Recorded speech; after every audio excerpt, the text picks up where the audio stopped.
നമസ്കാരം. Face to ഫേസിന്റെ പുതിയൊരു എപ്പിസോഡിലേക്ക് ഏവർക്കും സ്വാഗതം.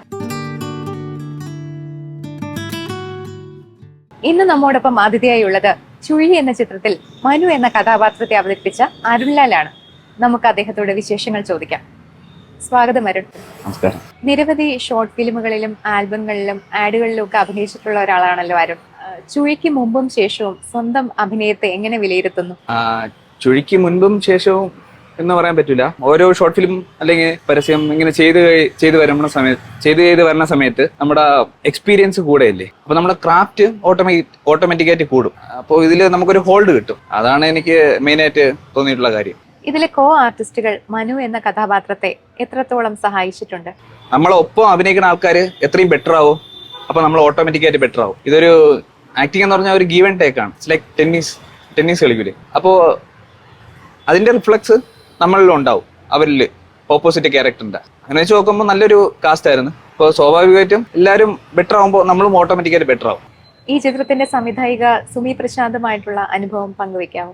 ഞാൻ ആദ്യമായിട്ടാണ് ഒരു ഫീമെയിൽ ഡയറക്ടറുമായിട്ട് വർക്ക് ചെയ്യുന്നത്. പക്ഷേ വൺസ് ഷൂട്ട് സ്റ്റാർട്ട് ചെയ്ത സമയത്ത് ആ ജെൻഡർ ബേസ് നമുക്ക് തോന്നൂല. ചേച്ചി എന്ത് ഇൻസ്ട്രക്ഷൻ തരുമോ നമ്മളത് ചെയ്യും. പിന്നെ നമ്മളുടെ ഒരു ഇമാജിനേഷൻ ഉണ്ടാവില്ല. സ്വാഭാവികമായിട്ടും രണ്ടിന്റെ ഒരു പെർമ്യൂട്ടേഷൻ കോമ്പിനേഷൻ വഴി ഉണ്ടാവുന്ന ആ പ്രോസസ്സിലൂടെ ഉണ്ടാവുന്ന റിസൾട്ടാണ് at the end of the day കിട്ടുന്നത്. അപ്പോൾ അങ്ങനെ വെച്ച് നോക്കുമ്പോൾ ചേച്ചിയായിട്ടുള്ള കെമിസ്ട്രി നന്നായിട്ട് വർക്ക്ഔട്ട് ആയെന്നാണ് ഞാൻ വിശ്വസിക്കുന്നത്.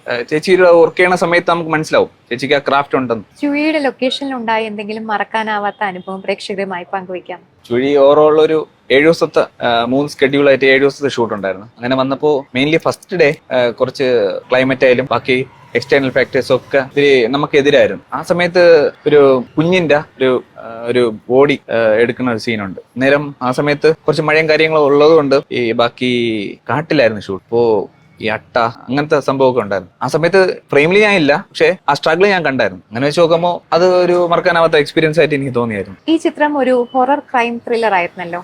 ആദ്യമായിട്ടായിരുന്നോ ഇങ്ങനെ ഒരു സബ്ജക്റ്റുമായി കണക്ട് ആകുന്നത്? ഒരു ഹൊറർ ക്രൈം ത്രില്ലർ ചെയ്യുന്നത് ആദ്യമായിട്ടാണ്. ഹൊറർ കോമഡി ചെയ്തിട്ടുണ്ട്, പിന്നെ ക്രൈം ത്രില്ലറും ചെയ്തിട്ടുണ്ട്. പക്ഷെ ഇത് ആദ്യമായിട്ടാണ് ഇങ്ങനത്തെ ഒരു ജോണർ. മിറാക്കിൾ മീഡിയ എന്റർടൈൻമെന്റ്സിന്റെ ഓൺ പ്രൊഡക്ഷൻ ആയിരുന്നല്ലോ ഈ ചിത്രം.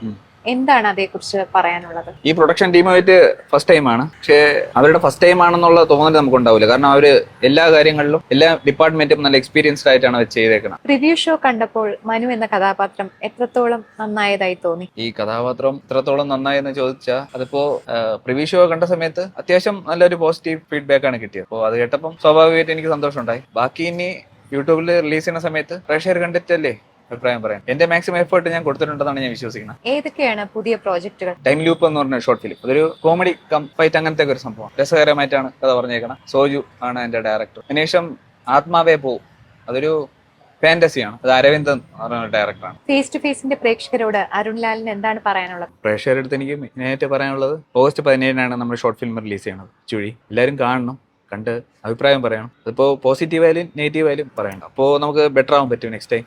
എല്ലാവരുടെയും അനുഗ്രഹവും പ്രാർത്ഥനയും വേണം. ഫേസ് ടു ഫേസിൽ നമ്മൾ ഇത്രയും നേരം അരുൺലാലിന്റെ വിശേഷങ്ങളാണ് അറിഞ്ഞത്. പുതിയൊരു അതിഥിയുമായി വീണ്ടും കാണാം.